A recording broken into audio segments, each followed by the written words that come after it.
Hey team, welcome back to the Offstage Podcast. Here we go, season 3. As you know, one of my main things that we're actually going to talk about today, but one of the things that I talk about the most with my clients is knowing what you're focused on and having an actual strategy to be able to carry out what you're doing in a quality manner. And that's one of the things I do, not just in my own training, but in my life. So I took a little bit of a break from the podcast while I was running the intensive so I can focus on those folks and showing up for them in the highest quality manner and not having to focus on what is still kind of just like a little side project for me. This podcast is not really my main deal. It's more of just a extra educational source for y'all to get some more information, all that kind of stuff. So anyway, welcome back to the podcast. Welcome to season 3. Today, we're going to dive right in and just kind of give you an overview of what I've been working on with my clients in the intensive, because what we're going to go over today, these 3 lessons that I want to share with you, are actually some of the biggest sticking points that I see with athletes in the intensive. And I was just thinking, hey, if I could get people to understand this prior to the intensive, if you're planning on signing up for the round next year, you can get a little bit of a head start on that and implementing these things in your training program right now, and just starting to get a little bit more awareness around some of these concepts that may be and probably are affecting your training. So we're going to go over 3 of these lessons that were kind of some of the biggest sticking points and had the greatest effects on the athletes in this round of the intensive once they started to kind of get the hang of how to think about this stuff and implement it for themselves. Because that's one of the things that I love about coaching, is that I'm just here to convey the information, and then it's up to you, the artistic athlete, to implement it into your training and into your life in a way that makes sense for you. And I never really know what that's going to look like. I can give you pointers, I can share what people have done in the past, but as far as you actually carrying it out, like, it's going to look a little different person to person. So that's why I wanted to share some of this stuff early on. Or perhaps if you have already been in the intensive and you've gone through some of these conversations with me, it can serve as a little reminder, a little tune-up for some of these concepts if you're feeling a little lost in your training program at the moment. So, okay, we're going to get into it in just a second, but let's do some updates because, oh my God, it's been such a long time since I've given an update on the podcast. So what's going on around here? Training Club is still available to join. It is a join whenever, leave whenever style program. We have a lot of really awesome, dedicated artistic athletes in the group right now. We just had a freaking fire group check-in last week. That's how our check-ins work in the Training Club, is we all vote on what time works best for us to get our check-in in at the end of the month. So this was our June check-in. We go around the room and talk about what's going on with us, what exercises or concepts are kind of sticking points for us right now, what can we do, and we go through form checks. Folks submit form checks to our little form check folder, and we go through so I can see how you're moving, see how you're executing these exercises, and you can get some feedback on anything that is feeling like you're not really sure how this exercise is supposed to be done, or what are you supposed to be feeling, things like that. So we did all those things. And then we always end up having kind of like these other conversations that sprout from the feedback and the questions and the discussions, and it ends up being kind of a unhinged podcast interview style thing. So even if you're not able to come live to the time that we choose, which I just choose the time that gets the most votes. This is when the most people can come. That's the time that we choose. It's not on a consistent day and time. People ask that a lot. But if you want to be in the training club and you want to be a part of these check-ins, come, vote on the time. And I'll also try and like rotate who is available to come. So sometimes I'll choose the time that actually got like the second most amount of votes so that like more people can be included if you're in a different time zone or like you work an off schedule and you can't usually come to the time that we're having the check-in. Anyway, I digress. We had a great check-in, and what else? Talked about a lot of different things.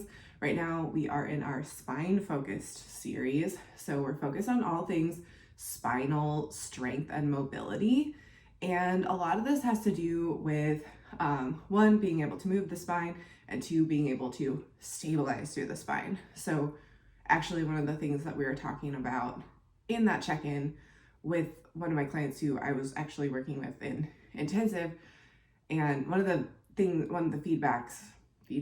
pieces of feedback that I gave to her in our follow-up conversation was, one of the things that I really think you need to work on is stabilizing through the rest of the body to get more input in your mobility exercises. Like, you're still looking a little unstable, torso's kind of all over the place, specifically when we're working on hip abduction, which is very common, just something to look out for. Spinal flexion loves to masquerade as hip abduction. It's not. Got to move from the hip to get hip abduction.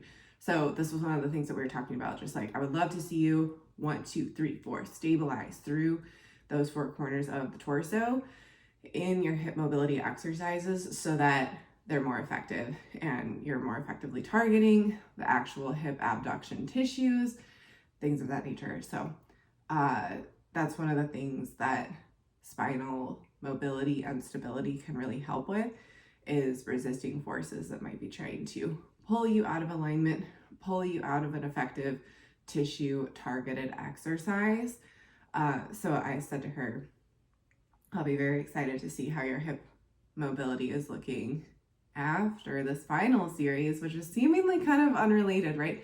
But I'll be curious to see how some of those follow-up recommendations kind of simmer with you after going through some of the spinal strength stuff, because even though a lot of it is spinal movement related, that is a really effective way to train the spine to resist forces when you're in other exercises. And then of course we've got spinal stability stuff going on. We've got reverse planks and deadlifts and all these different opportunities to stabilize through the spine in that program as well. So there's a lot going on. Anyway, that's the main thing happening over the summer. We're going to actually choose a new training focus in the end of July here. I do keep the programs up for quite a bit. So if you want to jump in and like catch up on the spine strength and mobility program and then join us for whatever the group votes on what we're doing next, you can jump in at any time and catch up. You won't be behind. People are always on like different timelines and programs and working through different issues and things. And somebody just came back from a bout of being sick and like diving back in. And it's just one of the great things about the way that this membership is arranged. I just fucking love it. I think this is like one of the best things I've ever created. Well, you know what? I am gonna just toot my own horn because whatever.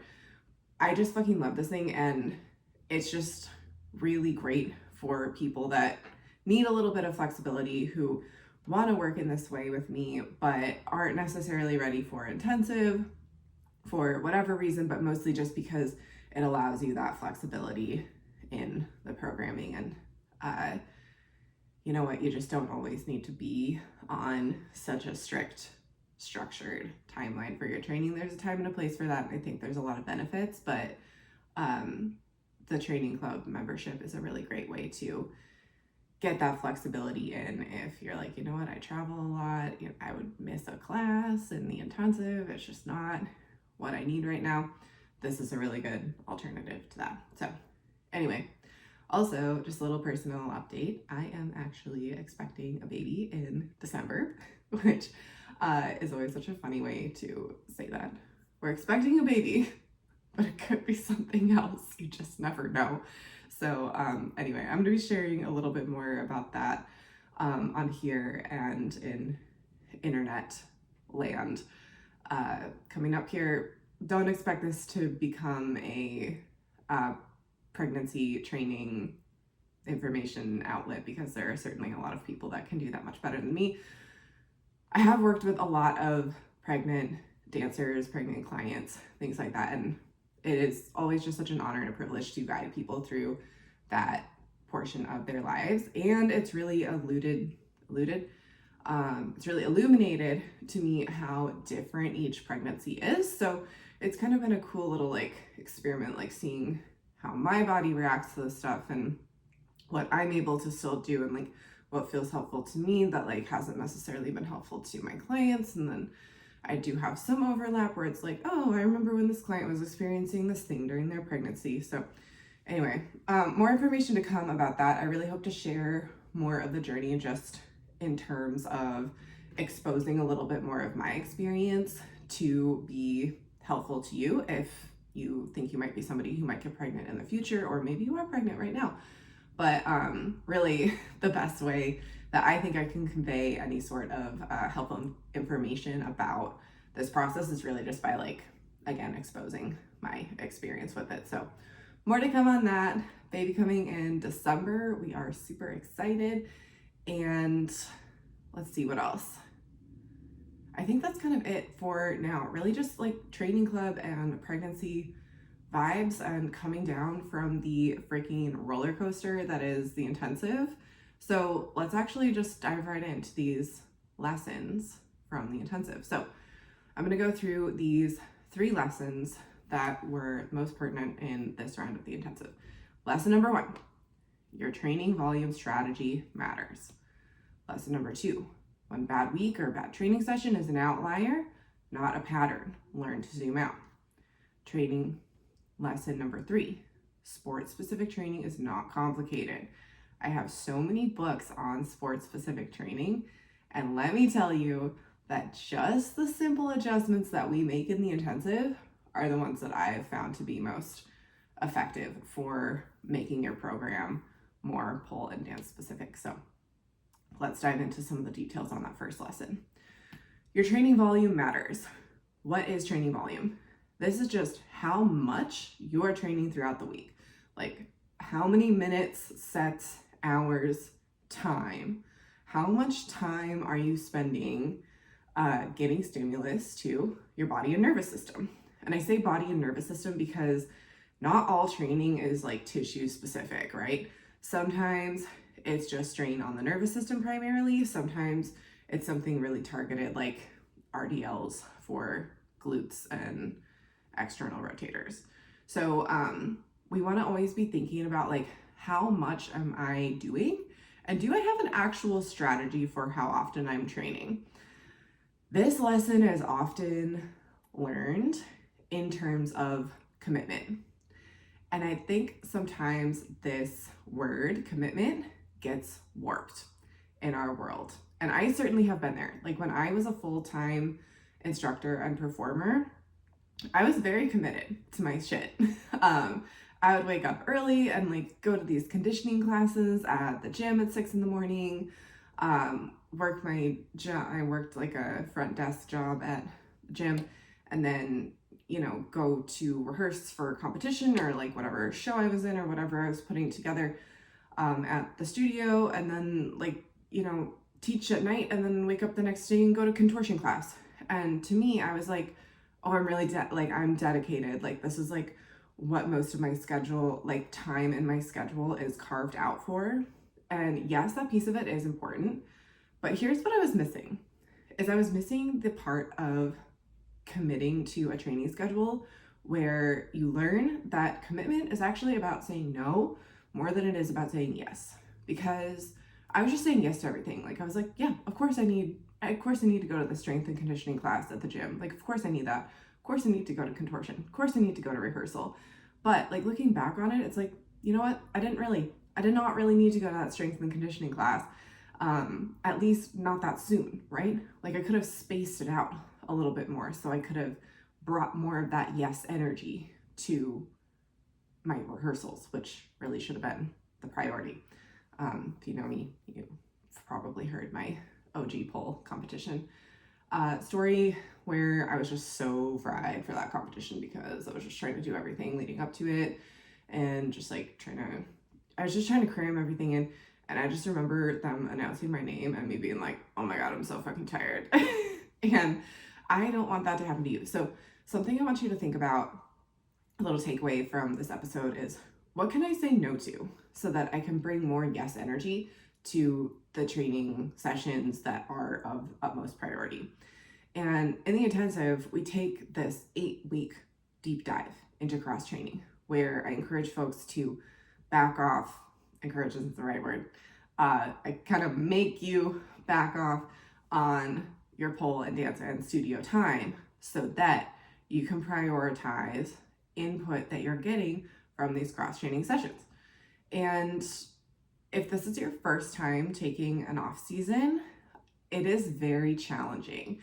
It feels very strange to be taking time away from the studio, taking time away from pole, whatever it is. A lot of us use these sessions as like mental health, tool for mental health regulation, and that can be really hard. For some of us, it's like social interaction time. And my job is to say, okay, like if you really need this, how can we make it work? Like, how can we pare down as much as possible and still allow you to get what you need out of it without it getting in the way of your cross training program? And a lot of times, like newbies to the intensive, a lot of times that looks like, okay, you know what, you're not going to go to a like level 3, 4, you know, whatever the fuck that means at your studio. It's all different. Aerial tricks class, but you're going to go to like a slow flow choreography class instead, which, you know, is really like, it's not ideal. I'd rather have you be using that time to rest, but if you are new to this, it can be kind of a good way to ease yourself into this idea of taking an off season and just at least giving some things a break. Again, if you're doing choreography, that's still training load. Like, it definitely is still training load. But again, it's my job to figure out how we can make this work for you. And it's not my job to be like, I'm not here to control your life. But I am here to just suggest what could be the most helpful. So backing off on those types of things is going to allow you to get more high quality input during your cross training sessions, which results in greater effectiveness of your strength and flexibility training sessions. Excuse me, I really could have muted the mic for that, but I did not. Anyway, something else to keep in mind is, what else are you doing in your program? And do you consider this a part of your program? Because if you're doing it on a consistent basis, even if it's every other week, it's a part of your training program. So this includes like work with other coaches, even if it's something that's not related to our work in the intensive. It's like so many different muscle groups have overlap that sometimes these things can get missed. Of like, you know, if we're focused on middles in your intensive program, but you're seeing a contortion coach and working on like back bends on the side, it's like that's probably taking away from your ability to focus on your middles. Yes, we do. I do take that into consideration when I'm developing your training program, as long as you're honest with me and tell me like, hey, like I'm gonna do this anyway, just because I just love it and I just want to keep doing it. It's like, hey, cool. Again, I'm not here to control your life and tell you what to do. I'm just here to make suggestions on what will most likely be the most effective way to go about this. And if that's what you want to do, it's my job to figure out, okay, how can we work around this? So, but just something to keep in mind that like every tissue group has overlap, right? So say you're working on back bends on the side with your contortion coach and we're focused on middles. It's like, whoa, okay, there's a lot of overlap in back bends and middles. Like for example, just simply the adductors and the hip flexors, those two things, like getting significant amount of time in lengthened positions and a significant amount of time strengthening those tissues for flexibility. You're kind of like doing both when you're doing one of them, right? Because your adductors are kind of also your hip flexors and all that kind of stuff. So like if you're training back bends and stretching your hip flexors, you're also stretching your adductors, which you might think, oh, this is good. This is going to be helping my middles journey because I'll be just like stretching my adductors more often. Not necessarily. It's all training load, and the more training volume we add to our training schedule throughout the week, the more the quality of those training sessions, or the intensity of those training sessions, I should say, is forced to decrease so that we can fit all of that in. Because your body senses, hey, we're asking a lot of this tissue group right now, or we're asking a lot of our nervous system as far as like being in training mode. How can we mitigate this? How can we manage this so that we're not getting burnt out? So it always comes back to that idea of like overtraining is undertraining, right? It's not what you think it is. Sometimes like the word overtraining gives us kind of this, if you overshoot and you miss the moon, you'll land among the stars kind of situation. But that's really not the vibe. The vibe is more like if you overshoot, then your body's going to be forced to protect you, and you're going to create less stimulus in your training sessions, rendering them less effective, which is not what anybody wants. So let's not do that, right? Okay, so moving on. One bad week or one training session is not a pattern. When we are in such intensive work, and maybe you're doing this kind of like on your own, maybe you're prepping for a competition, maybe you have like your own little project that you're working on right now. But when I'm in intensive with clients, like it's very intense, not just from the work, but also from just like the interactions with me and how much you're checking in with me and all that kind of stuff. Like if you're being a good client, you are probably telling me on at least a somewhat weekly basis, like what's going on with you. And there's this thing that happens sometimes when we're doing this focus work, where you have this such intimate and intense relationship with your coach that sometimes we're kind of like scared to tell the coach like, shit, like I had a bad lift, like I've had a really fucked up week at work, or something else is going on, and I can't, like I just couldn't do like render the quality of training that I'm used to being able to output. And a lot of people get freaked out and are like, oh my God, like things are starting to go downhill. And like, what do I need? Like, what do we need to pivot? Got to tell the coach, like, do we need to take a deload? Do we need to take things out? Do we need to put things in? And it's like, whoa. Okay, intensive is 15 weeks. So let's like zoom out here. How many of these 15 weeks have been just okay? Okay, probably about a third if we're on the right track. How many of these 15 weeks have been like stellar, killer, love it? Probably about a third. How many of those weeks have been, oh my God, I'm dying, oh my God, things got fucked up, blah, blah, blah? Probably about a third if we're on the right track, right? So we always want to go by this rule of thirds, like as far as our expectations of how we're carrying out a training program. So if we're in that rule of thirds, then it's like, okay, you just happen to be in that like 33% of your training sessions and of your weeks that are going to be a little shitty. And I know it's hard when you're in it because like nobody likes that feeling. Nobody likes to feel like they failed.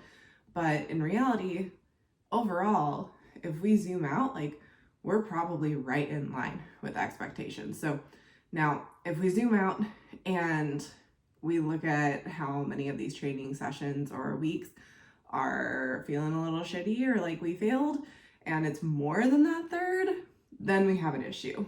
That's a pattern. We're talking about more like normal expectations for how training should feel. And you can use this even, like I'm using 15 weeks because that's the length of the intensive, but you can use this for anything. You can zoom out and look at your year and say, okay, like how much of my year has been going well and how much of my year has been fucking awesome. Or wait, how much of my year has been going well and has been fucking awesome, and how much has been just okay? How much has been like shitty and terrible? Probably about a third. So it's a really useful tool. Rule of thirds. I did not invent it. Last thing, sports-specific training is not complicated. I'm going to give you like the 2-sentence crash course in how to adjust your training program for performance or skill-focused time. take out anything that makes you excessively sore or fatigued. So sore meaning actual tissue, like delayed onset muscle soreness, and fatigued meaning like nervous system fatigue. How, trashed does your brain feel from carrying out this cross-training exercise, which is usually compound lifts or contortion shit. Those are kind of the most neurologically taxing exercises. Not to say we can't use compound lifts. I actually do recommend that at a lower intensity. Anyway, just take out anything that's making you sore. Take out anything that's making you too fatigued, and then keep your loads high. And like I was saying with the compound lifts, keep your intensities away from failure. We're not taking stuff to 0 RIR. We're not taking stuff to failure when we're focused on skills, because we don't want to trash our tissues or our nervous system when we want to focus on these skills or get on stage. Every once in a while, there is like an outlier tissue group that we can take to 0 RIR just to kind of like keep that good pump going on. Some people like that and it makes them feel ready. I certainly do. And I kept my bench presses to 0 RIR when I was prepping for my dance performance in January, because I was not really using my pecs or my arms in that dance piece. It was all floor stuff. So just be aware of what tissue groups you need to keep recovered. Be aware of what cross-training exercises are making you sore. Boom. That's it. I know it sounds like too simple to be true, but like I always say, most good, honest things are.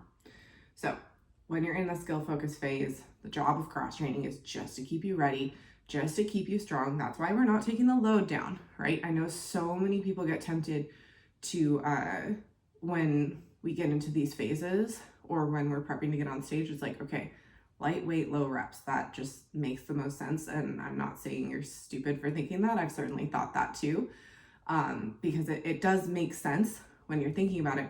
But I'll tell you what makes even more sense is like, wait, why would we take away this stimulus that is reminding this joint or tissue group that it can handle load? Let's not do that. Let's keep reminding this joint or tissue group that it can handle heavy loads, because that's certainly what we want. That's the definition of strength, right? Is being able to produce force. So we want to maintain that ability to produce force, but we want to keep away from fatigue. So let's just take the intensity down. Boom, chef's kiss, so easy. Also take the training volume down. So as you kind of take out some of these exercises that are overly neurologically or physically taxing, your training volume is hopefully naturally going to go down. And this is actually what I teach you to do in the performance prep track in the training club.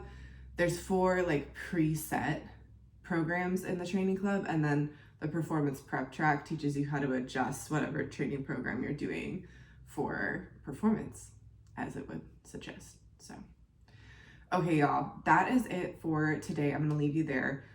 If you're listening to this and you were in this last round of the intensive, thank you for bringing the energy to such a literal banger of an intensive. Every intensive is so different, and I love that about running it. So thank you for what you individually brought to this particular round of the intensive. And it's just always so meaningful to be just like a small part of your life and these athletes' lives, and just like get a little bit of intimate time with you and to work really hard. I love that shit, and I hope you do too. So, all right, y'all. Again, welcome back to the podcast. Welcome to season 3. Let's fucking do this. I will catch you next time off stage.